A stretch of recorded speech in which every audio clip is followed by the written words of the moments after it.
প্রধানমন্ত্রী বলছেন জনগণ এখন ভাত আর ডালের সমস্যা নাই, জনগণ এখন মাছ মাংসের চায়, মাছ মাংসের সংকট। আমাদের আরেকজন মন্ত্রী রোজার মধ্যে শুনেছিলেন যে বলেছিলেন যে আঙ্গুর আপেল খেজুরের কি দরকার, বড়ই খাবেন বড়ই।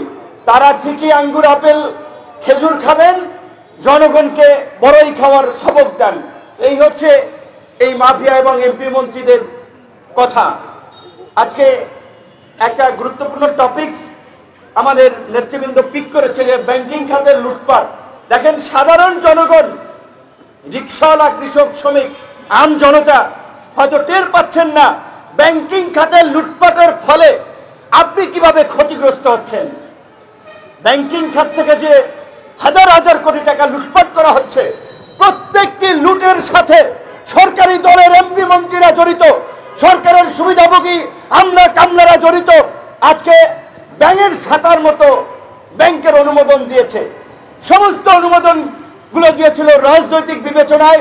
অর্থনৈতিক বিশ্লেষক সহ সবাই বলেছিল এইভাবে একটা দেশের অর্থনীতি চলতে পারে না।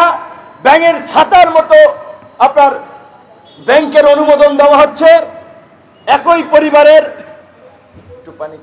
একাধিক ব্যক্তিকে পরিচালনা পর্ষদে থাকার সুযোগ করে দিয়েছে, আর তারা ব্যাংকগুলোকে লুটপাট করেছে। এখন এক একটা শিল্প গোষ্ঠীর কাছে 8 থেকে 10টা ব্যাংক, তারা নিজেদের প্রতিষ্ঠানের জন্য লোন নিচ্ছে, ধরেন 20,000 কোটি টাকার লোন নিচ্ছে। সেই লোনের যে কিস্তি হচ্ছে, সেই কিস্তি দিচ্ছেন না, ওইটাকেও আবার লোন করাই দিচ্ছেন। এইভাবে আজকে ব্যাংকগুলোকে ফাঁপা করে ফেলেছে। এই টাকা জনগণের টাকা, এই টাকা দেশের টাকা।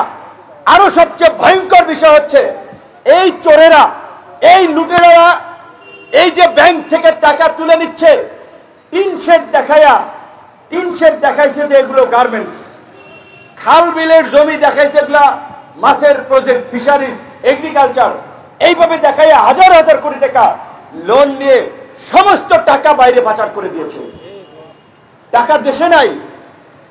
আজকে বিচার ব্যবস্থার কি ভঙ্গুর অবস্থা সেটা আপনারা দেখেছেন।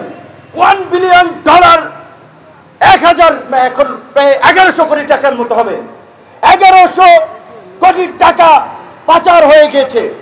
সেই টাকার জন্য আপনার হাইকোর্টে রিট করেছে, হাইকোর্ট সেই রিটের তদন্তের নির্দেশ দিয়েছিল, কিন্তু আমাদের অ্যাপিল ডিভিশন সেই তদন্ত পর্যন্ত আর যায় নাই। তারা বলছে যে এগুলো দেখার জন্য অনেক সংস্থা আছে, এগুলো আদালতের কাজ দেওয়া উচিত হবে না। তো তাহলে আদালতের কাজ কি বলেন? জনগণ, দেশের টাকা পাচার হয়ে যাচ্ছে, চুরি হয়ে যাচ্ছে, সেইটার জন্য একজন ক্ষুব্ধ নাগরিক কোর্টে রিট করলো, কোর্ট একটা তদন্তের পর্যন্ত নির্দেশ দেয়নি।